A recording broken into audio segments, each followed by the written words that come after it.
the wrong button. That's just done.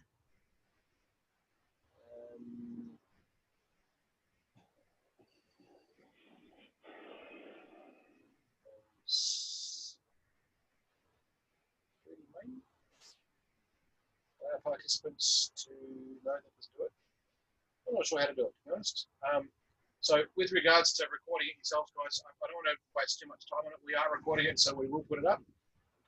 So hopefully that will keep you doing what you need.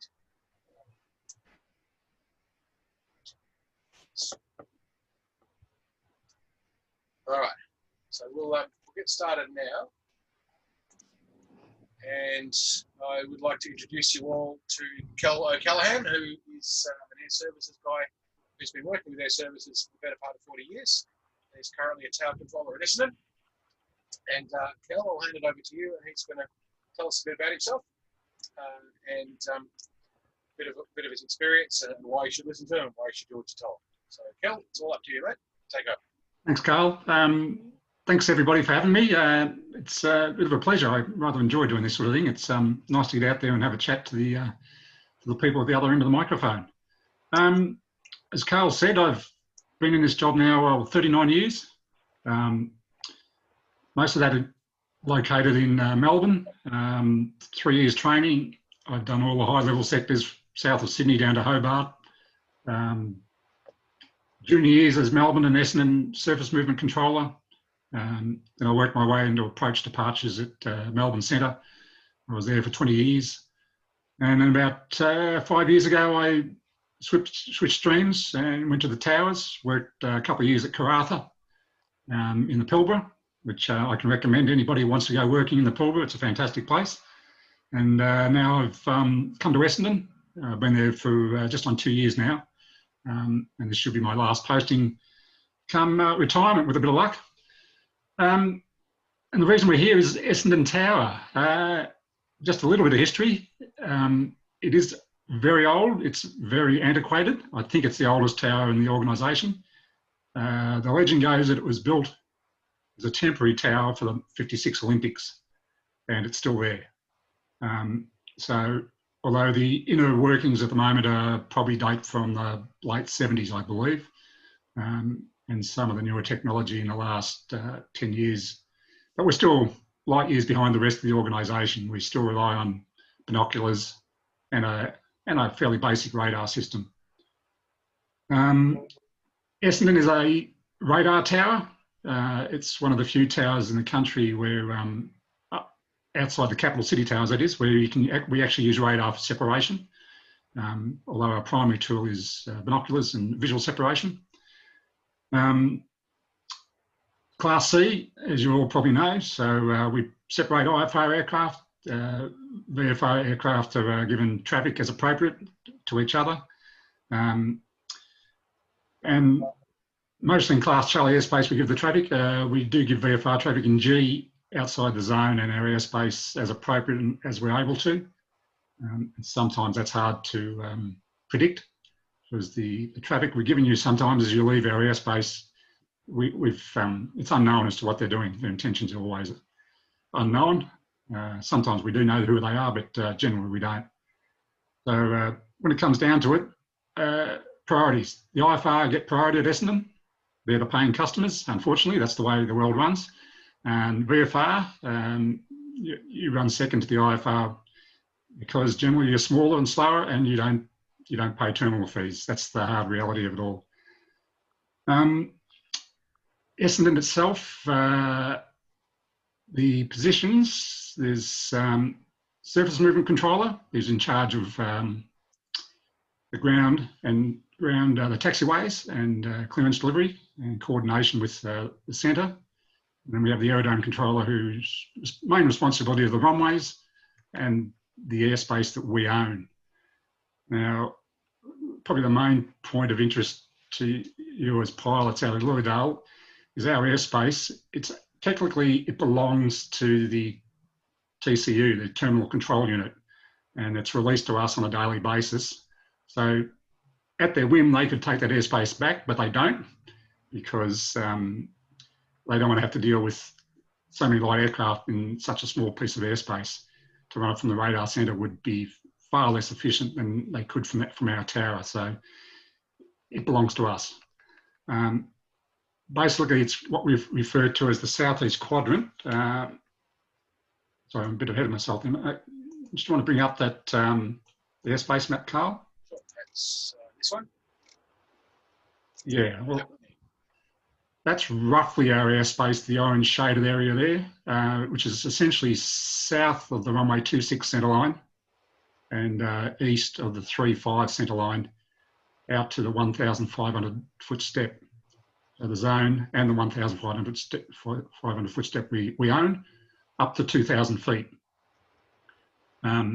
Now, obviously the main responsibility is to provide safe, orderly and expeditious flow of air traffic, safety being the main priority, speed and orderly second and speed is last. It's the last on priority. Safety always is the priority.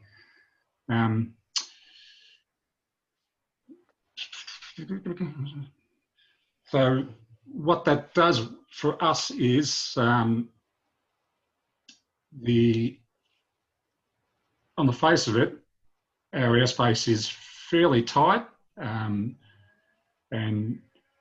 trying to process VFR and IFR simultaneously varies according to what runway configuration we have at Essendon, and which is mainly driven by what is happening at Melbourne.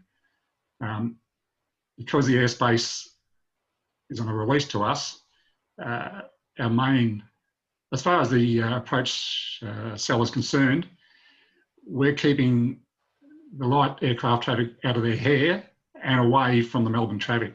So the other major responsibility we have is to ensure separation or segregation from the Melbourne traffic, which I'll go into a little bit more detail later. So when it comes down to the service you can expect as a pilot, given its VFR, our basic responsibility is traffic. And then when it gets to the circuit, segregating so that it's an orderly flow, and then come to the runway, we separate the aircraft on the runway. So from a VFR perspective, we provide essentially traffic and segregation, and you do get separated from the IFR aircraft. So Kel, just to ask a little question about that, you've got quite a mixed pattern of traffic there as well, because it's not just fixed wing that goes in and out of Essendon, is it? You've also got a lot of helicopter activity. That's true. The variety is quite extreme. The lower end of the weight scale is the likes of the Jabiru and Diamonds and home builts. Up through Seminoles is a training aircraft, so we get a lot of training aircraft. And then to the IFR regulars, which is the air ambulance and the King Airs. Also the air ambulance with the Augusta 139 helicopters. The police air wing, who at the moment have Dauphines and are about to transition to Augusta 139s. That's their new helicopter. And then that even further up the food chain is Lindsay Fox, who owns the airport, or owns the lease. Him and his corporate buddies all like to, their corporate jets are housed at Essendon. There's quite a range of jets from the lower end of the Citations all the way up to the Global Explorer. It's that's the biggest aircraft we run at Essendon is the Global Explorer. It's about 45 tonne maximum takeoff weight, whereas the likes of the Jabiru and the Diamond, you're down around 1,200 kilos, I think it is. So it's a very entertaining variety.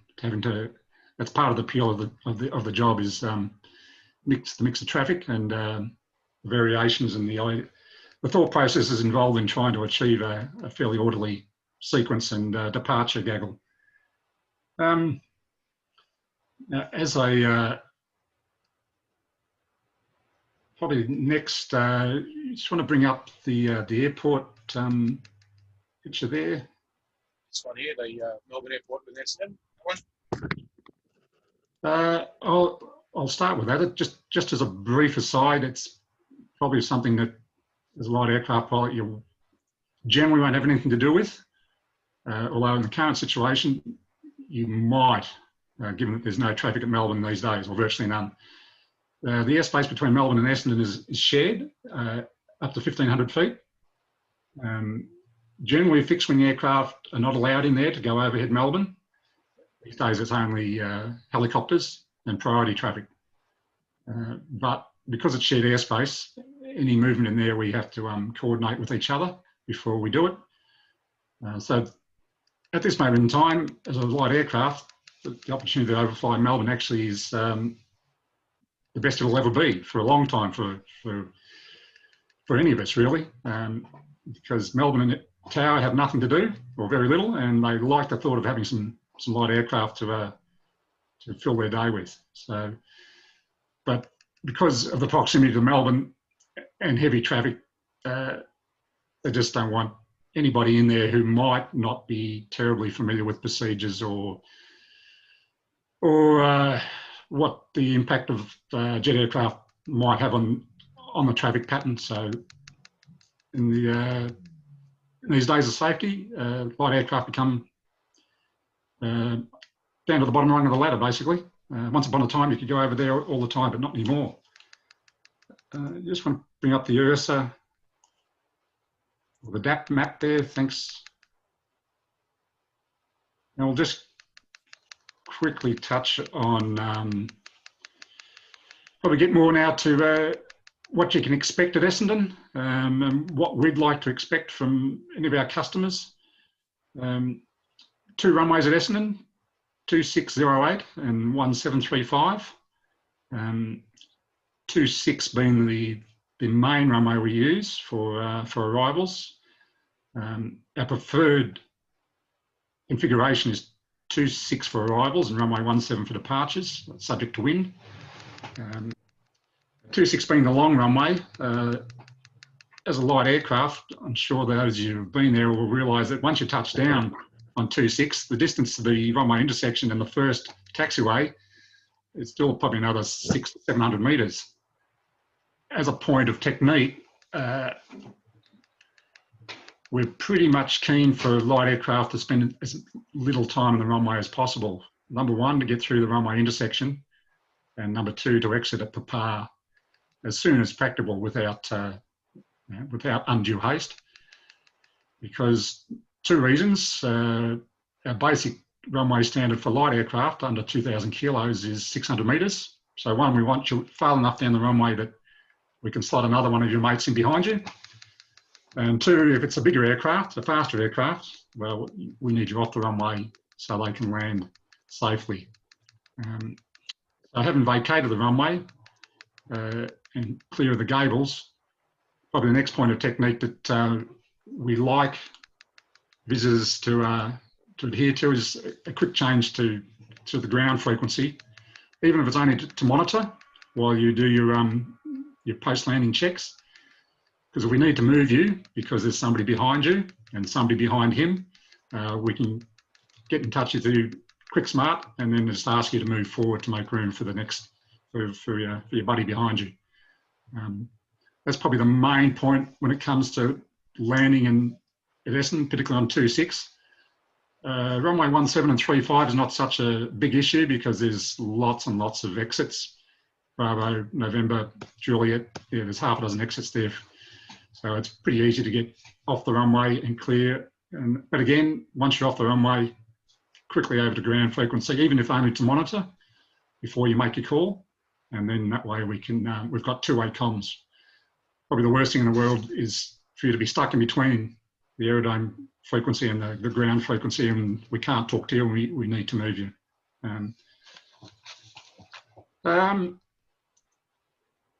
So next, if you bring up the VTC, Carl, please. This one? Yep, that'll do. Main points of interest, I'm sure most of this is, just as an aside, the reason I'm here tonight is that I started to learn to fly at Lilydale after a 40-year gap. I did start many, many years ago and never went any further with it. So hence I'm back at Lilydale to learn to fly. Long overdue. So hence why I'm here tonight to talk to you. Now, just looking at our airspace, the the main points you'll need to become familiar with: Moonee Valley Racecourse, Flemington, Westgate Bridge, Bolte Bridge, Station Pier, freeway overpass just north east of the city there, which is the end of the Eastern Freeway, MCG, and of course Doncaster Shopping Town. Now the clearances we devise to get you in, essentially this is where we come to trying to segregate VFR aircraft, depending on the runway for arrival and our runway for departures, as to what we try and set up a racecourse pattern, basically in one way, out the other way, just like going in a big circle like you would on a racecourse. The most traffic, for example, for runway 26, for arrivals, we put them via Moonee Valley from the south, which sets them up nicely for a base leg. The outbound traffic will go, so if I can just quickly, here's my options. There we go with this. Mostly,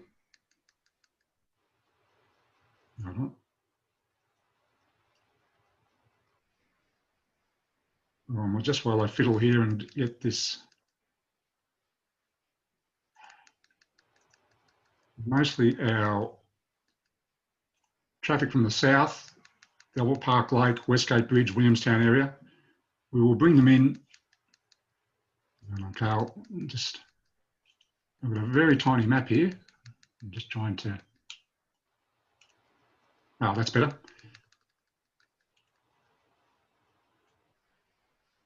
So anybody from the south, you call at Albert Park Lake or Williamstown requesting a clearance, we generally bring them in Bolte Bridge to Moonee Valley Racecourse, and then onto final for a visual approach on the left base for 26. Now with our departures, hopefully we're on runway 17, and we depart straight ahead to Westgate Bridge. But straight away you can see that it's just a simple racetrack pattern, easily passed, not too close to each other, and a little bit of room for manoeuvring.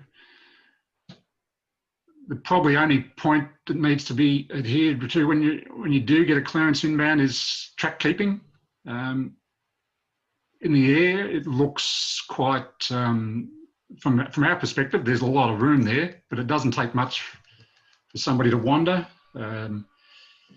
If somebody's a little bit west of Bolte Bridge and somebody's a little bit east of Westgate Bridge, suddenly they're pointing at each other. And if we haven't given traffic in a timely fashion, it could potentially cause a little bit of upset. We don't want, and we try to avoid that. So tight piece of airspace, so track keeping is probably fairly important from the point of view of keeping it segregated from other traffic. So Kelvin, just a quick question on that one. Yep. With departing to the south, it's quite a high traffic area at the top of that Melbourne Inland route. Do you take that into consideration when you route traffic out to the south via Westgate, or is that just once you pass the traffic control area, it's just outbound, it's a bit hard to predict because the time you make the decision to give the clearance when the aircraft's on the ground, it's probably a good 5 or 6 minutes until he actually gets to Westgate Bridge. So it's very hard to judge the traffic pattern that far out, because aircraft departing the Point Cook circuit or Moorabbin, trying to predict what they're going to do in 5 minutes time is nigh on impossible. So outbound, we generally don't. Inbound, I do give consideration to what the traffic is out there. Say somebody called me at Albert Park Lake, I can see somebody milling around the MCG, I might send him via Bolte Bridge, or vice versa. There's traffic at Williamstown, I might send the guy in through the MCG just to keep him away from that traffic. And that's about the only time in Class G airspace you pay any consideration. outbound, once they get to the edge of the zone, we try and assess the traffic ahead of him and give him a snapshot of what's going on. But that's with the view that what that traffic might do is unknown. So it's just a courtesy, and then it's your guess is as good as ours as what might happen outside in Class G. So Sam, Kelvin, sorry, Sam's just asked a question, which is jumping forward a little bit in time, but it's probably not a bad point to answer. He wants to know what's the proper or preferred technique to request an orbit overhead Melbourne Airport for a VFR flight Reading Airport. So similar, I guess, to a city orbit, but how you go about asking. So that was just a city orbit, was it? No, for an orbit overhead Melbourne Airport. Oh, orbit overhead Melbourne. I was going to cover that a little bit later, but yeah, that's essentially under the heading of anything that's non-standard. Yep. Like the clearances you like to encounter in the southeast quadrant are what I'd call standard, because this is our airspace. Anything that's outside our airspace, say to Kel O'Callaghan or Yan Yan or to Melbourne Airport, the key to it is make the request early. So if you're coming in for a landing at Essendon, for example, and you're going to depart again immediately, as is often the case for training aircraft, when you're on approach, just say to the tower, on our departure, we'd like to overfly Melbourne Airport if possible. So that gives them a chance to assess the traffic from our viewpoint and have a chat to Melbourne Tower whether they can handle the traffic. And sometimes, depending on the request, we might have to talk to departures as well. So that just gives us time to consider it. And as an Essendon controller, we will, because we know what's going on in other groups, we can say pretty much straight away whether or not that's a possibility. So a flat no generally means that it's going to be too busy and too hard. Stand by or will advise means that I will have a look at that and investigate for you. So, but the main key is make the request nice and early. Don't get to the holding point and say, can I have an orbit of Melbourne Airport?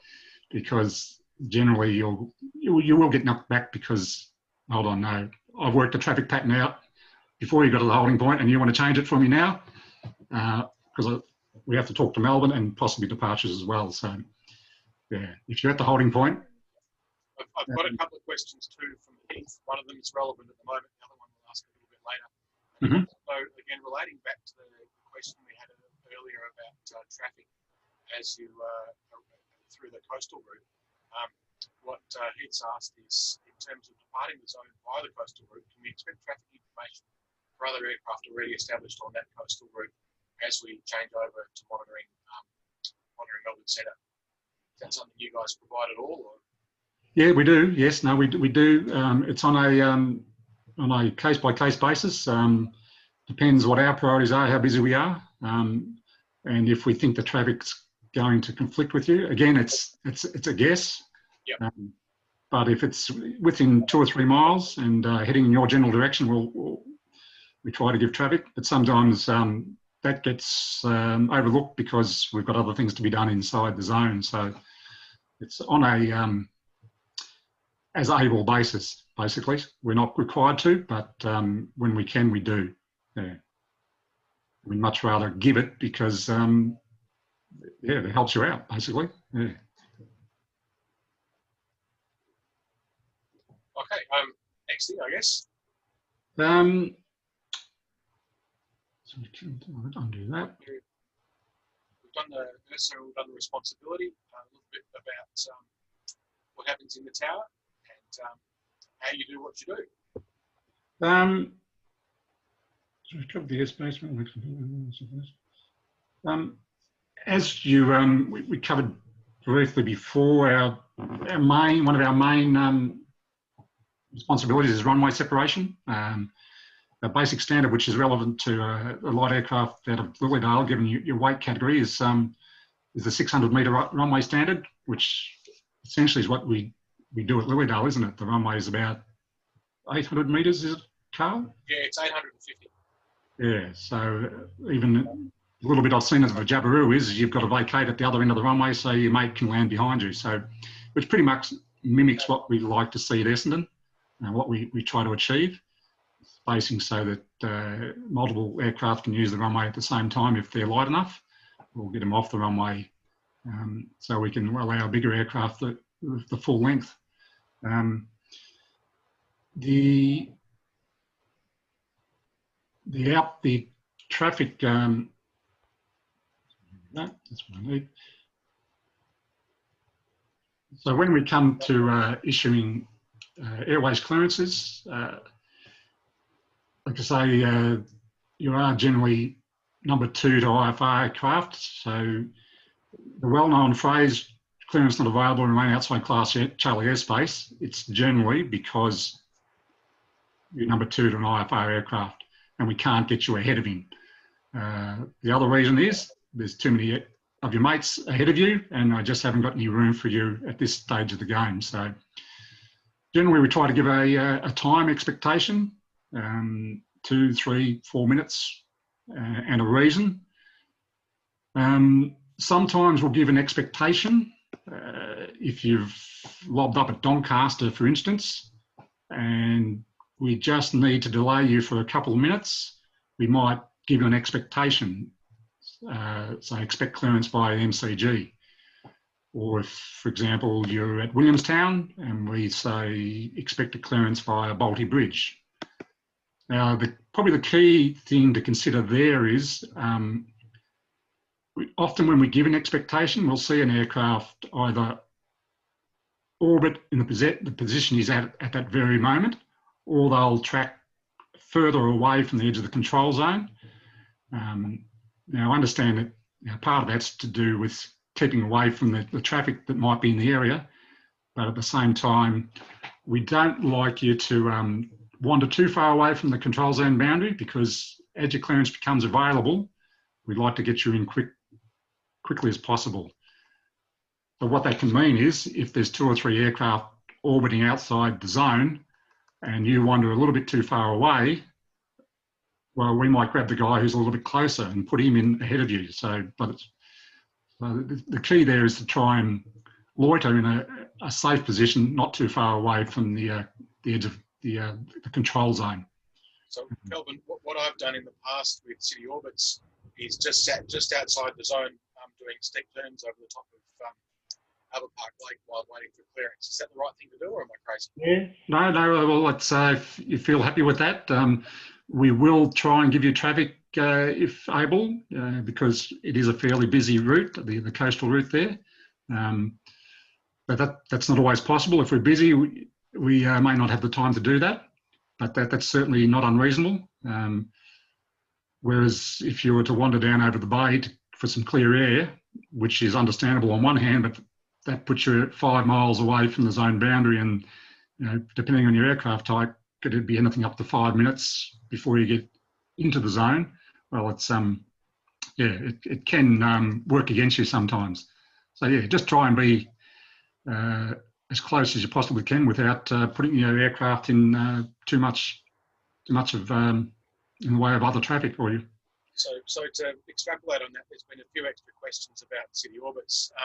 In terms of the best way to get yourself a preferred entry to get the best possible chance to get in. And the way I was taught was to come in via Albert Park Lake because it gets you really close.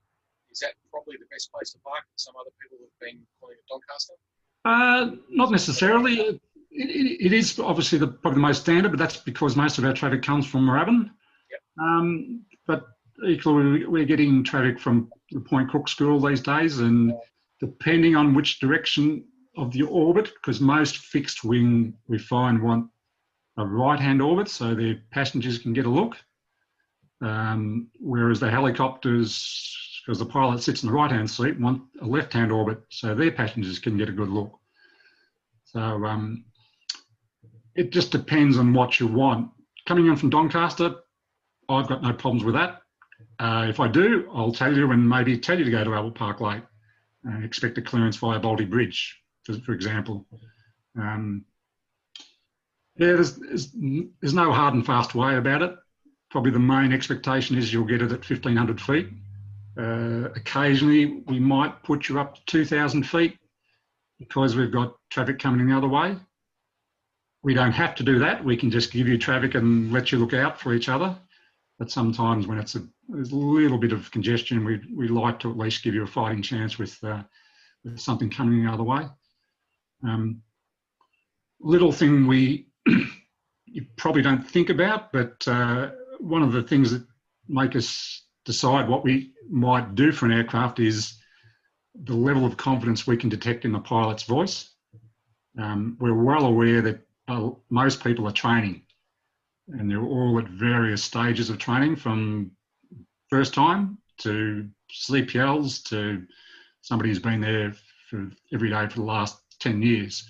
So sometimes we will devise a clearance or manage our traffic in such a way as to take into account for what we perceive as the pilot's level of experience.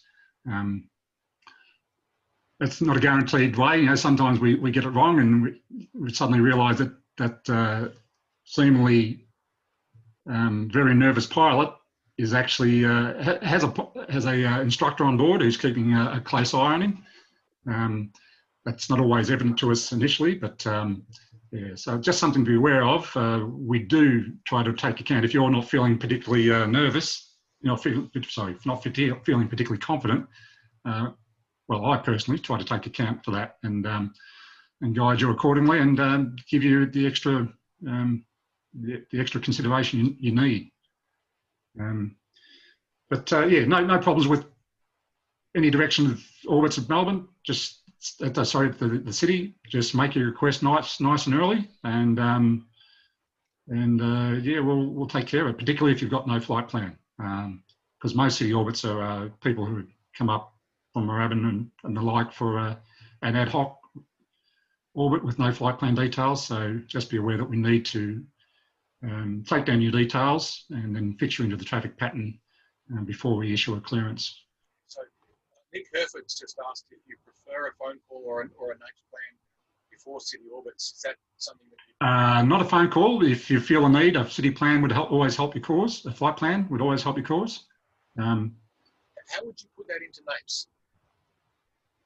How would I put it in? Or how would the pilot? Yeah, because what sort of waypoints would you use? So Baltic and then... Oh, okay.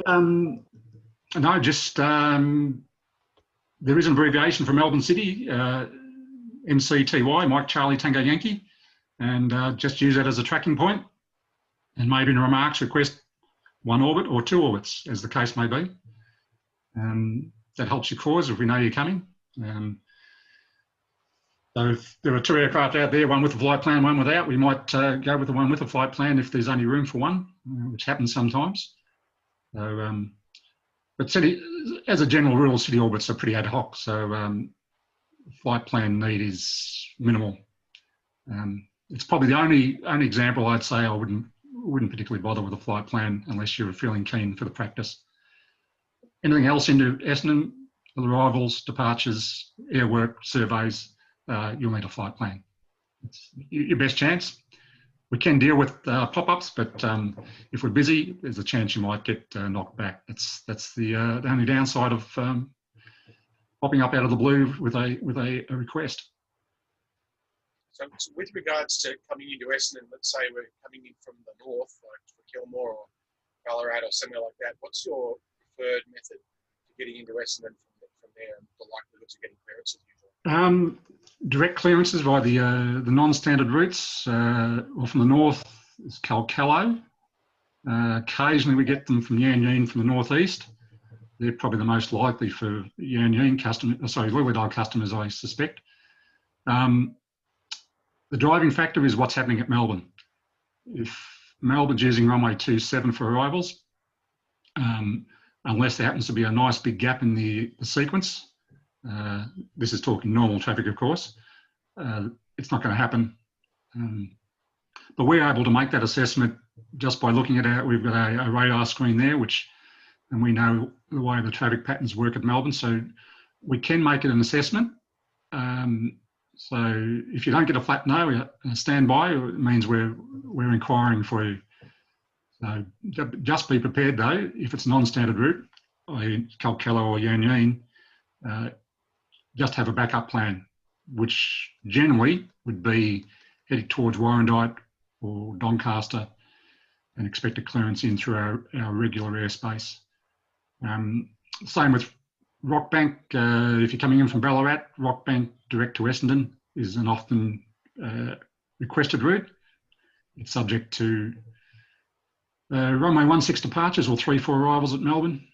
Again, make the request a good 4 or 5 miles beforehand and we'll have a chance to assess it for you. Sometimes we can make that instantly, sometimes we can't. But every now and again we might be able to, so Rockbank may not be available immediately, but if you continue down towards Westgate, sometimes we can get you in on a direct track a little bit further down the track. But again, we'll advise you of that. Would there be any preferred altitudes for those sorts of approaches? 1,500 is always the preferred. We tend to only use 2,000 feet as a get out, or if we need a bit of extra room. Yeah, 1,500 feet is our standard altitude inside our airspace. So yeah, again, non-standard traffic, just like city orbits, make your request in a timely fashion. Or you want to overfly Melbourne or depart via a non-standard route, make the request earlier, sooner rather than later, because the later you leave it, the more chance it'll become too hard due to priorities, other things to be done, what Melbourne may or may not be able to accommodate for us. And Melbourne, when we make these requests from Melbourne to do these things, they generally rely on us to provide separation from the Melbourne traffic, because to use the radar, and their basic standard is 3 miles, whereas looking out the window, we can make it a lot tighter than that, a mile or less as we can with visual separation. So yeah, so that's the sort of thing we've got to assess is, one, is departures likely to give the airspace away? And two, can we do it easily without any interference to their traffic pattern and our traffic pattern as well? We don't run things terribly tight. We always like to have a margin for error. So yeah, given our knowledge of the patterns around Melbourne and Essendon, generally we can make that assessment on the run. But having said that, we can make the promise, give you the clearance, and when the time comes to get you airborne, the hole we had for you disappears and we have to send you out via Westgate. We'll cancel the clearance through Rockbank and send you outside the zone. You know? These things happen sometimes. Time runs against you and you have to revert to plan 2 because plan 1 is not going to work. So with that in mind, I just touched on it there. We generally talk there about inbound clearances. On departure from Essendon, a common request or instruction you'll get is to make an early turn. Predominantly we do this off runway 26 and runway 35. Again, it's because of Melbourne traffic. If you bring up the VTC there, Carl, and that's the one we need.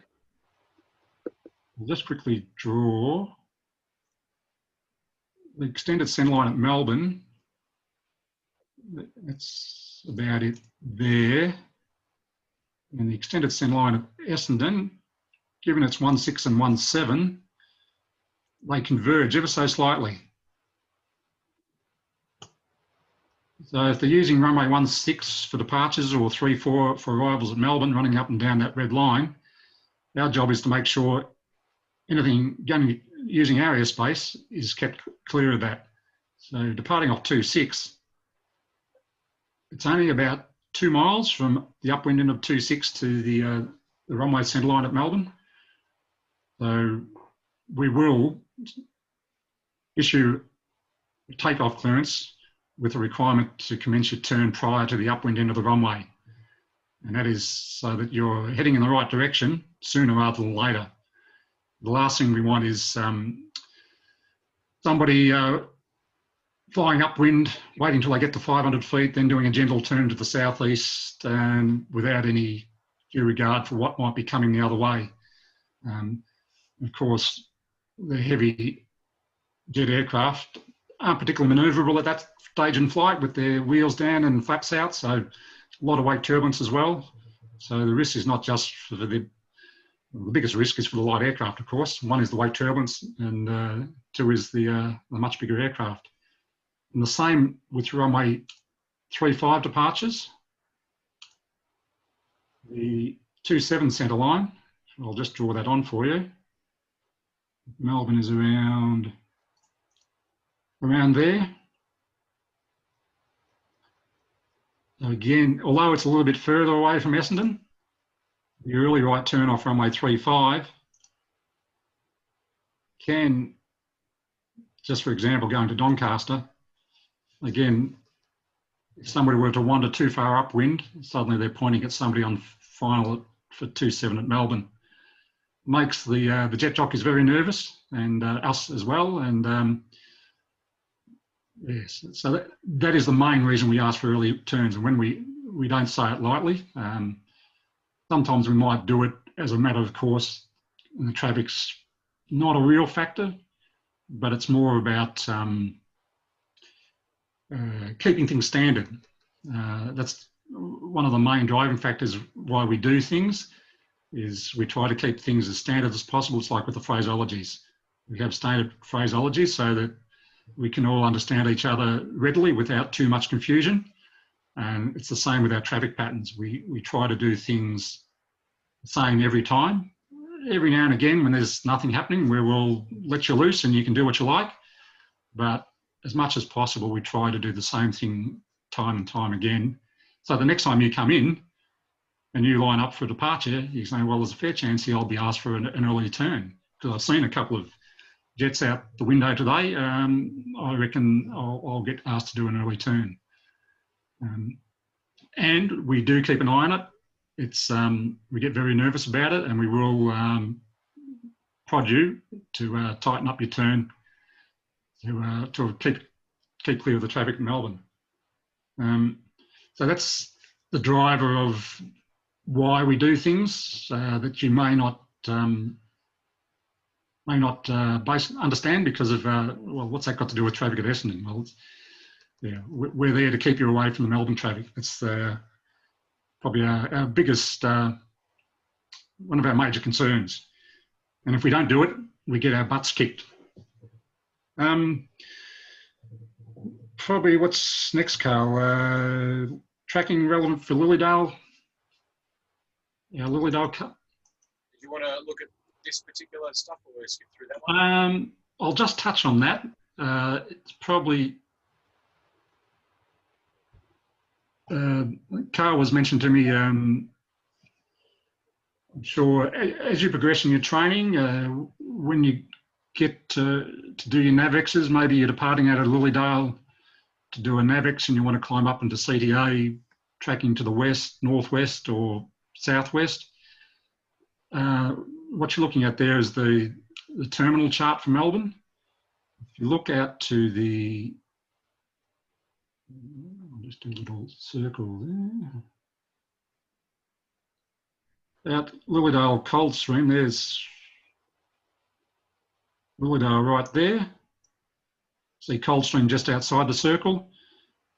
Just south of Lilydale, the little IFR turning point, the point called Colds, imaginatively named after Coldstream, of course. That's the turning point used for any traffic into Essendon onto the ILS for runway 26. Any traffic from the northeast going into Moorabbin. There's also occasionally we get some traffic from the east from New Zealand, cross over that going for runway 27 at Melbourne. So it's a common tracking point for Melbourne, Essendon and Moorabbin. Be it setting up for ILS approaches, or in Moorabbin's case, NDBs, and even the RNAV approach at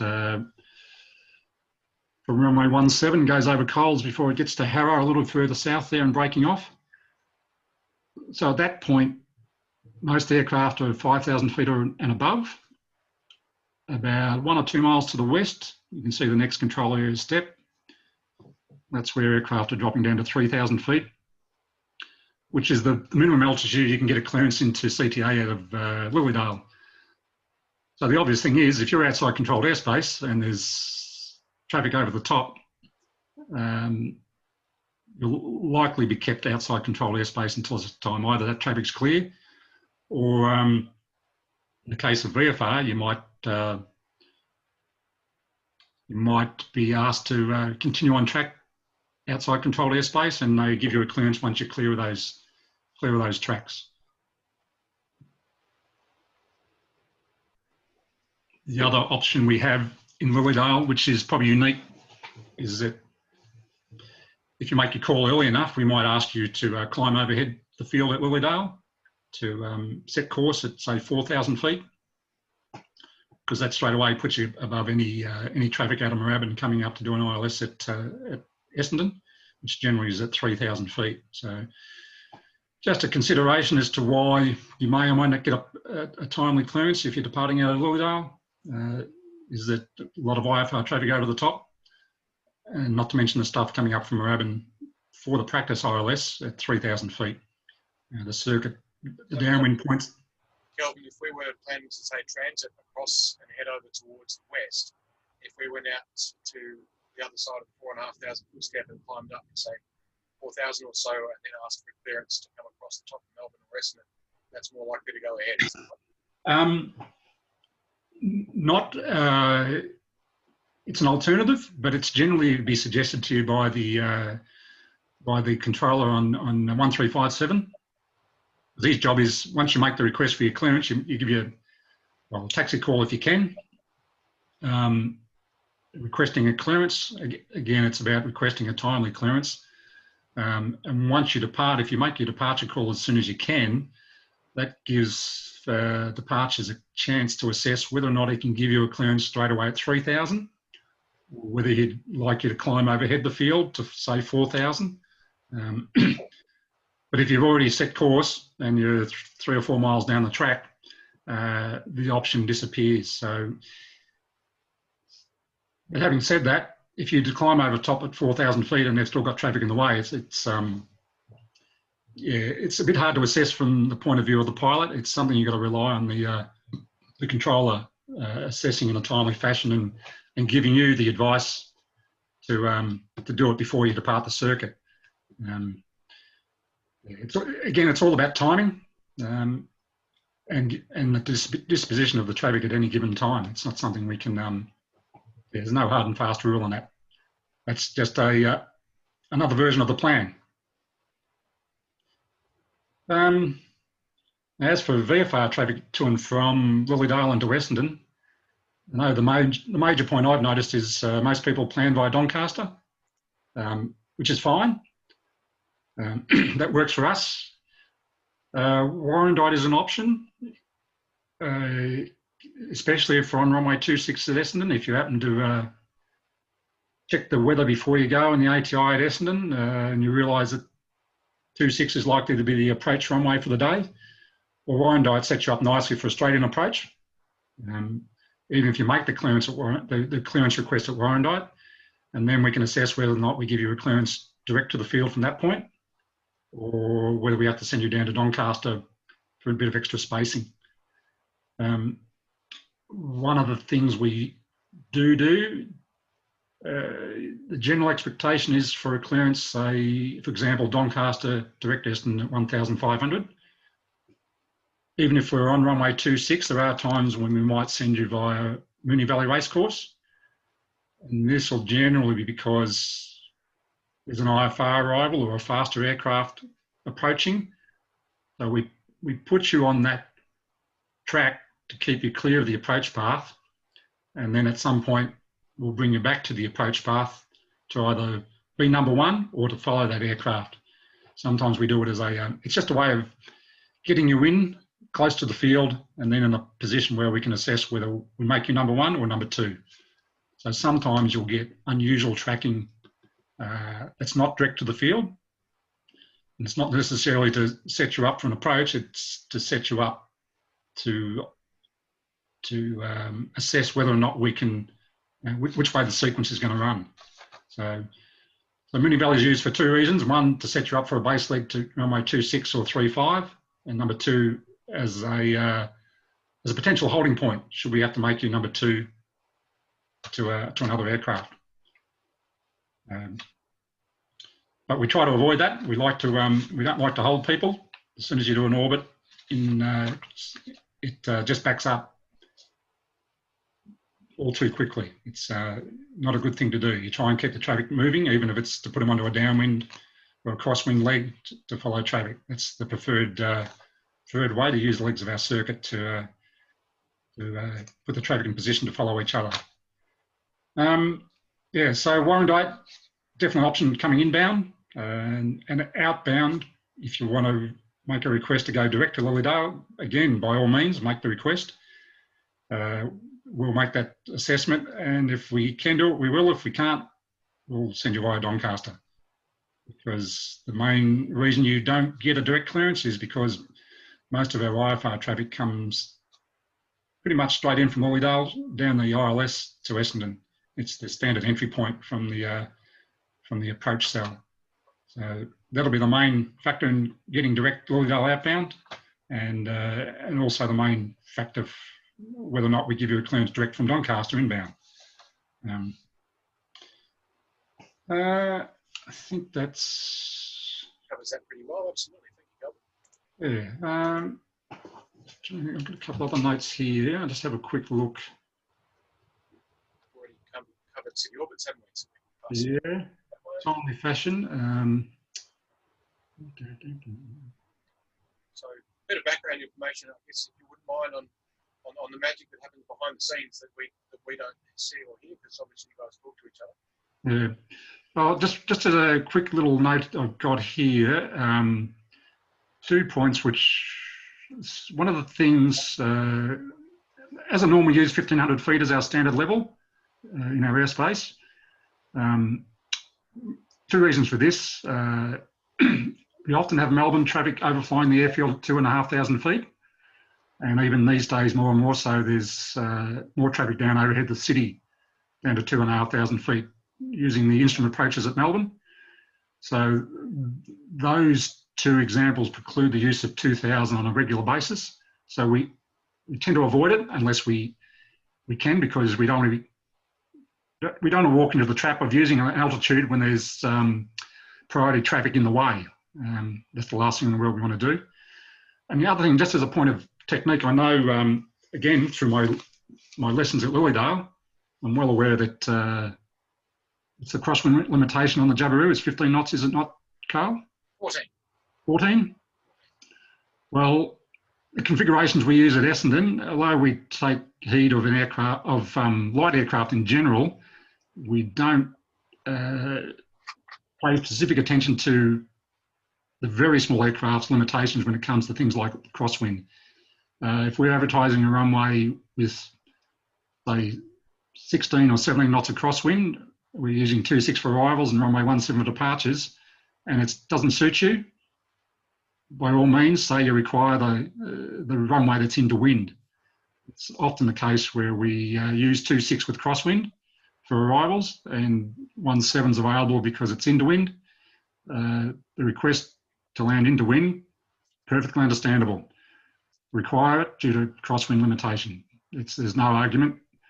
And even if it's only because of your experience and you're not confident with the crosswind, just say I require to land into wind, runway 17 or 26 as the case may be, depending on the direction of the wind.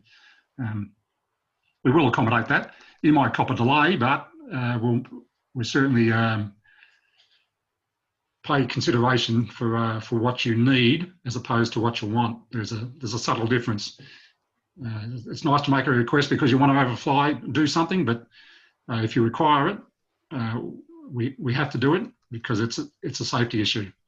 Again, if you need to do something that you require, make a timely request, and we'll fit you into the traffic pattern as appropriate. What was the next thing? It was behind the scenes, wasn't it, Carl? Yeah. The unseen side of air traffic control. Lots of sectors, lots of other people around us. Melbourne Tower, 2 Melbourne departure sectors, approach, occasionally we talk to Moorabbin.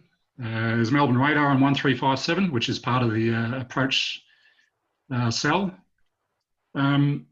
Probably 30 to 40% of our job is talking to the next sector. If you're climbing up above 3,000 feet or above, it all requires coordination with Melbourne approach departures.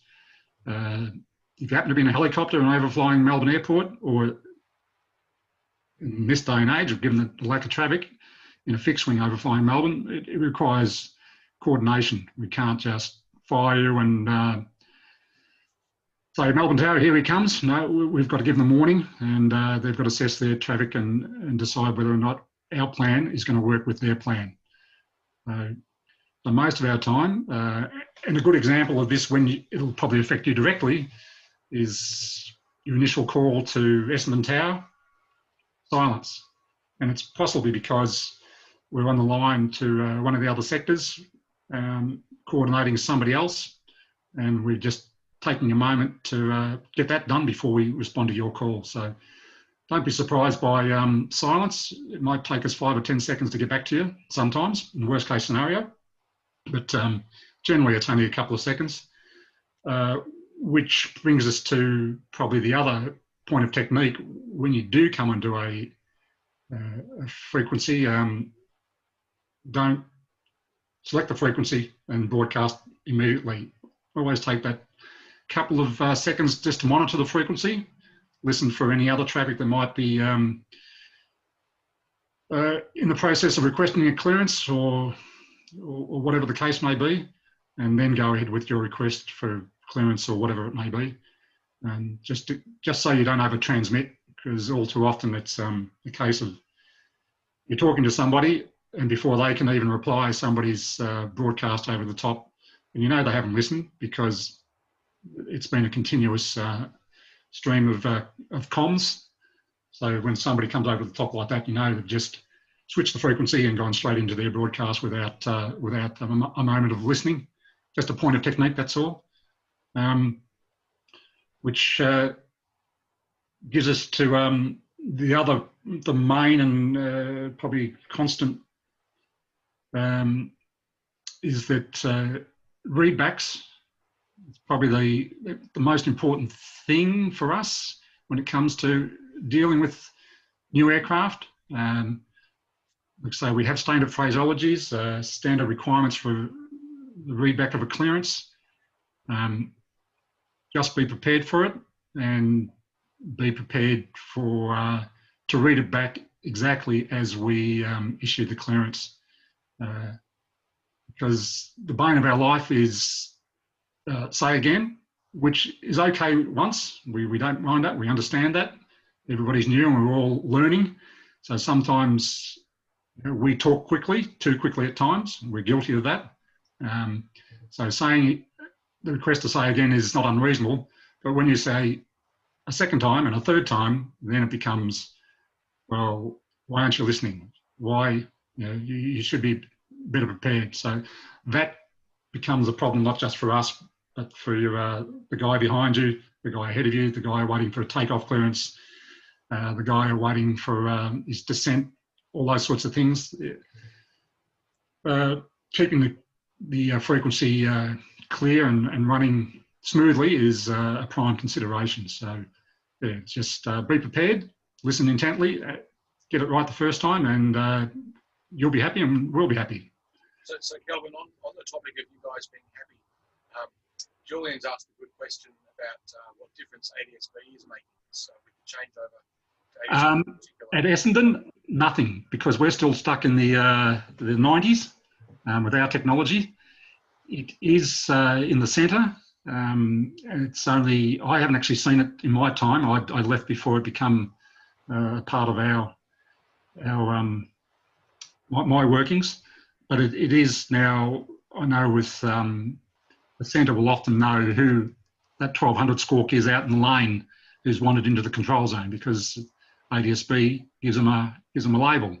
So yeah, it's becoming more and more a factor.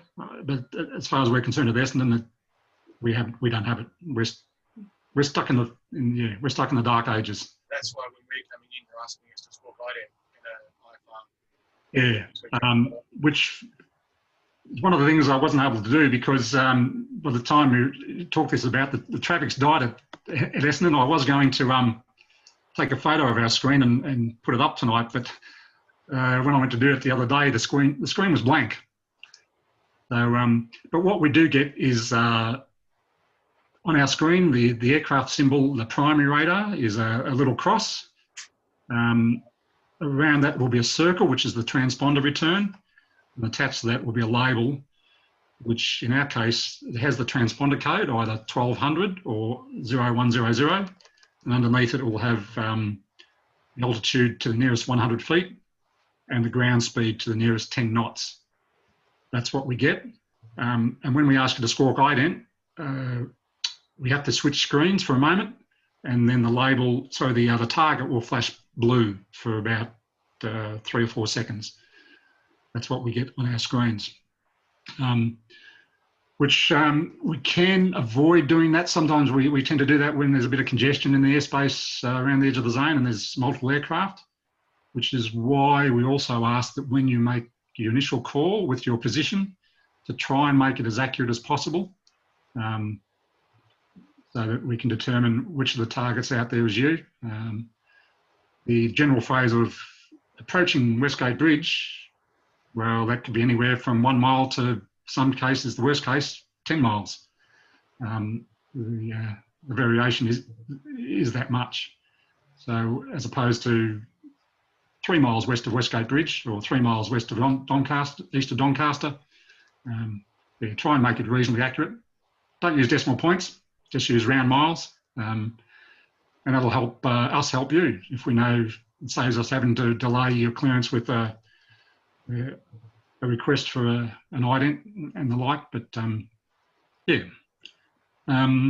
Just got another little question for you here that Ron's asked. He wants to know, it's an IFR departure question. He wants to know why ground can't give you why ground can't give you approach frequencies or departure frequencies once you hand it off. Is that something that's allocated?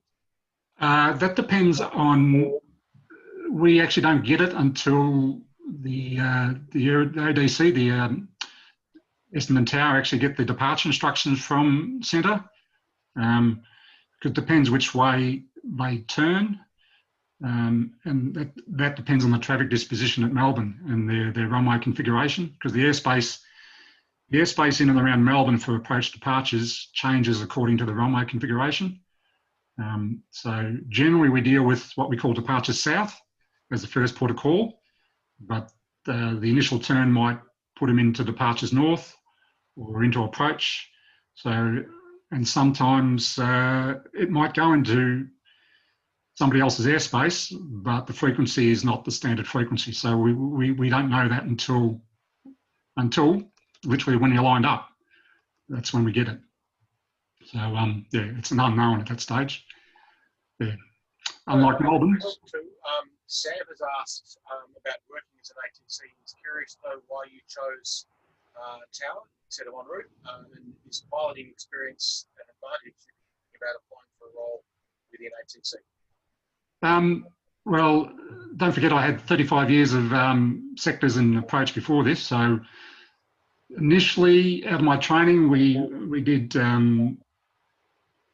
basic short stints as surface control at Melbourne and Essendon airports for me, and then onto sectors.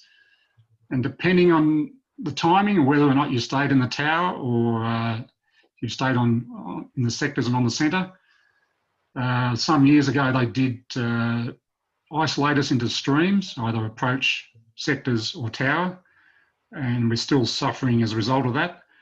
So I did my 20 years on approach, needed a bit of a change, and then went back to towers, which is essentially where I started way back. These days when you train, you tend to get allocated your stream, which is either sectors or tower. Approach tends to be something that comes later because they like people with experience. It tends not to be direct entry, so it's not a great deal of choice when you first start. And then after that, it depends on yeah, you have to apply for a position and then you got to win it. So there's not a great deal of choice, I suppose. When you want to make a choice, you've got to push ahead and fight to win your position, basically.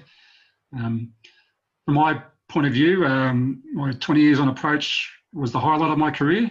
I've worked pre-SIDS and STARS when it was everything was vectored. Yeah, it was intense and highly enjoyable. At this end of my career, I'd grown tired of Melbourne approach. I moved into supervisor positions, which quite frankly is boring. I love the traffic. And moving back to the tower was a chance for a bit of a sea change. I was getting a bit stale, and it's been a godsend. My time in Karratha, I spent some time in Karratha, as I said earlier. Great place, part of the earth, great place to be. And that's a procedural tower, no radar. So it's all procedural control, which is a different beast in itself. And then I got a chance to come back to Essendon, where I've worked before in my junior years. So, yeah, you don't really get a lot of choice. You're allocated initially, and then if you want choice, then it's up to you to fight for it. Basically, not fight, but go through the motions and get there. It's a long process, but yeah, it can be done. We might think about winding it up now, Kel. So just on Yes. of everyone, obviously I'd like to thank you for spending the time today and also earlier on organising all of this talk. We're very much looking forward to bugging you in the tower when we can. We'd love to organise a tower tour at Essendon. Also, we'd like to go to Tullamarine when that can happen as well. But thank you very, very much on behalf of. Yep, that can be done. Of course, COVID now prevents all that. We're isolated, so no visitors. So no, it can be done, but certainly that can be organised for Essendon, and the centre takes a bit more organisation. They do pilot nights midweek generally, where they take you through the centre. You get to see all aspects of it, because Melbourne Centre covers southern Australia, south of basically south of Port Hedland, Alice Springs, Sydney is done from Melbourne, and the rest is done from Brisbane. So that's an aspect which is unknown to most people. So it's, from an aviator's point of view, it is an interesting night. So yeah, I can recommend that. It'd be well worth it. We'll do our absolute best to make it happen for everyone. Mm-hmm. And again, thank you very much, Kelvin. We're looking forward to turning inside the tower whenever we get the chance. Yep. Give you a close up of our undercarriage. That's right. Yeah, early turns. Anything you can do that's entertaining, we'll appreciate it. Just make sure it's safe. Absolutely. So thank you very much, Kel, and thank you everyone for coming along. I think we peaked tonight at about 65 people, which is a pretty amazing turnout for the first one of these. Yep. We've got more coming on over the next few weeks. We'll be talking about. We'll have a bit of a presentation from Bevan about AVPLAN, and a friend of mine who's an avionics engineer in the UK about Very good. airships, which will be fascinating as well. So looking forward to flying with you again when we can. And yep. Thanks a lot, Kel. Yeah, no, thanks very much. It's I'll brush up on my skills, and I'm sure the next one will be better. But if any of you see me kicking around the flight school and you want to buttonhole me and ask me a question, feel free. I'm more than happy to talk aeroplanes. So we all are. So yeah, feel free to use me if you feel the need. And this session is recorded too, and I'll be putting it up probably on YouTube in the next day or so once I've had a chance to process it all. So thank you very much, Kel, and thanks everyone, and we'll see you all very shortly. Good night. Thanks, Kel.